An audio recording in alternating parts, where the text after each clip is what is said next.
Hello बच्चों, तो welcome to the my YouTube channel Education Point. स्वागत है आपका मेरे इस नए वीडियो में।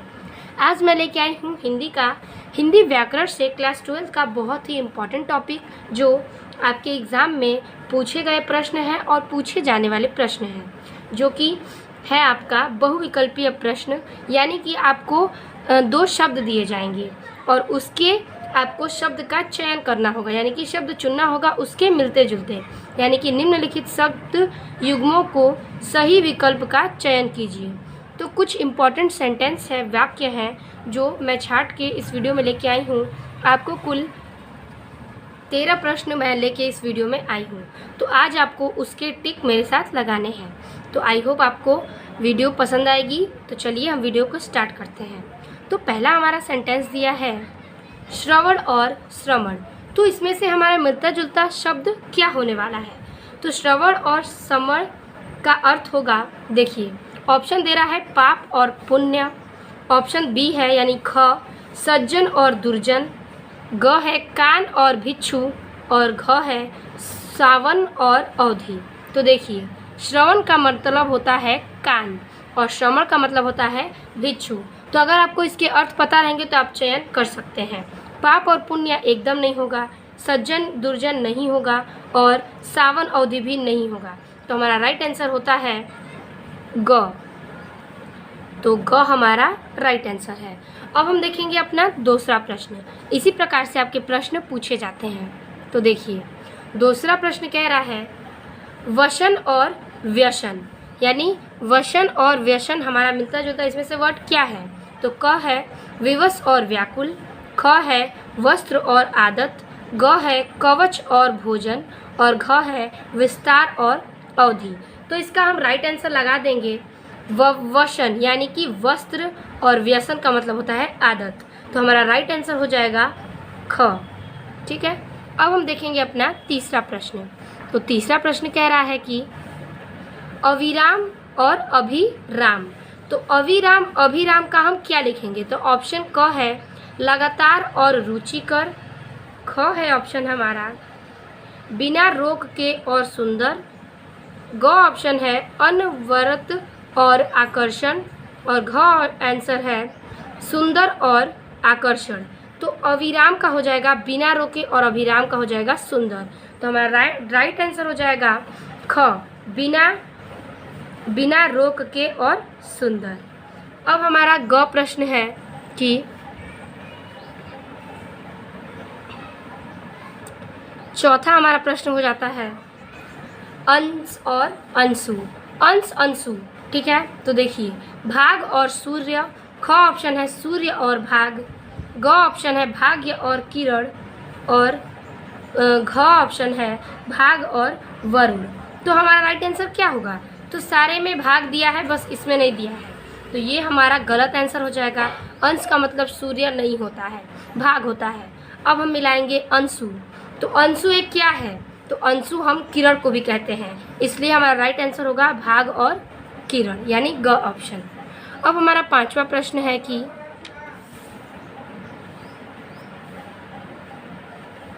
पांचवा है हमारा कटिबद्ध और कटिबद्ध। ठीक है, कटिबद्ध और कटिबद्ध। तो होगा ऑप्शन क फेटा और तैयार, ख करधनी और तैयार, ग तैयार और बावजूद, और घ उद्धत और उद्दत। ठीक है, उद्धत और उद्दत। तो हमारा राइट आंसर क्या होगा? तो हमारा राइट आंसर हो जाएगा कटिबद्ध, यानी कि करधनी, और कटिबद्ध का होता है बद्ध का तैयार। तो कटिबद्ध का हो जाएगा करधनी और तैयार, यानी कि ग हमारा राइट आंसर है। अब हमारा छठवा है सेंटेंस बात और वात। बात वात, तो क्या होगा? बातें और हवा, ख है रोग और दवा, ग है वायु और विकार, और घ है विचार और शिकार। तो छठवें का हमारा राइट आंसर होगा बातें और हवा। बात का हो जाएगा बात, बाकी सब में बात नहीं है, तो बात का बातें होगा, और वात का यानी वातावरण यानी हवा। तो राइट आंसर हमारा बातें और हवा। अब हम देखेंगे अपना सातवां प्रश्न। सातवां प्रश्न होता है हमारा द्रव्य और द्रव्य। तो ऑप्शन ए है तरल पदार्थ और धन, ख ऑप्शन है धन और धान्य, ग ऑप्शन है दान और दातार, और घ ऑप्शन है दवा और दया। तो 7वें का राइट आंसर क्या होगा? तो देखिए, जो द्रव्य है यानी द्रव है वो हमारा केमिस्ट्री में हम समझते हैं उसे हम तरल कहते हैं। तो तरल और किसी में नहीं है, इसीलिए हमारा क राइट आंसर होगा। ख सेंटेंस है कि स्वर्ण और स्वर्ण, ठीक है, तो राइट आंसर क्या होगा? तो देखिए, सोना और अच्छा रंग, ख सुनार और सोना, ग सोना और चांदी, और घ सोना और उच्च जाति। तो हमारा 8वें का राइट आंसर होगा स्वर्ण यानी कि सोना। सोना इसमें नहीं है तो हम हटा देंगे। स्वर्ण का होगा, अच्छा रंग नहीं होगा, चांदी नहीं होगा, उच्च जाति होगा। तो राइट आंसर हमारा घ। अब हमारा 9वां प्रश्न है कि विहग और विहंग। तो हो जाएगा ऑप्शन पक्षी और बालक, पक्षी और तोता, पक्षी और आकाश और पक्षी। तो बताइए इसमें से राइट आंसर क्या होगा? तो विहग का होता है क्या? पक्षी। पक्षी हमारे इस तीनों में है यानी ये कट गया। विहंग क्या होगा? विहंग मीन्स तोता होता है, तो तोता हमारा इस ऑप्शन में है, इसलिए ख हमारा राइट आंसर। अब हमारा 10वां है कि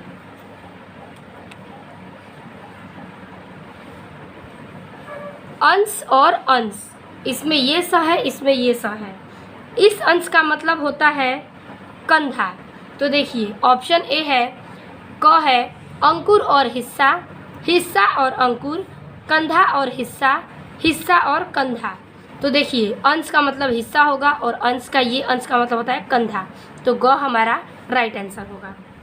अब देखते हैं अगला सेंटेंस। अगला सेंटेंस दे रहा है कि अन्न और अन्य। तो इस अन्न और अन्य का क्या होगा? इस अन्य का होता है क्या? अनाज। तो क ऑप्शन है अनाज और दूसरा, ख ऑप्शन है भोजन और अनेक, ग ऑप्शन है गेहूं और वह, और घ ऑप्शन है बेकार और दूसरा। तो देखिए अन्य का मतलब हम हमेशा समझते हैं कि अनाज होता है, तो अनाज हमारा सिर्फ क ऑप्शन में है, इसीलिए राइट आंसर होगा हमारा क। अब हम देखेंगे अपना 12वां प्रश्न, अचार और आचार, ठीक है। तो अचार और आचार में क्या होगा? तो ऑप्शन क बुरा आचरण और अच्छा, मुरब्बा और आचरण, स्थिर और चल, आम और चारा। तो देखिए आचार यानी कि मुरब्बा होगा, इसलिए, और आचार का मतलब आचरण। तो हमारा राइट आंसर होगा ख। अब हमारा इस वीडियो का आखिरी शब्द है कि अभय और उभय। तो अभय उभय में क्या आंसर सही होगा?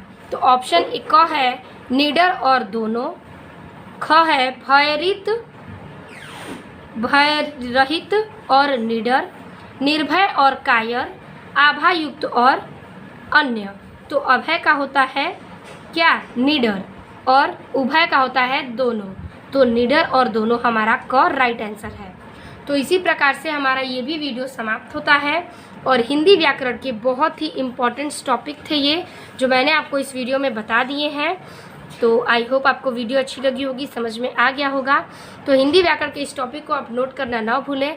मिलते हैं आपसे अगले और बेहतरीन वीडियो में। अगर वीडियो अच्छी लगी हो तो अपने दोस्तों को शेयर कर दीजिएगा, और चैनल पर नए हैं तो चैनल को सब्सक्राइब कर दीजिए। तब तक के लिए धन्यवाद।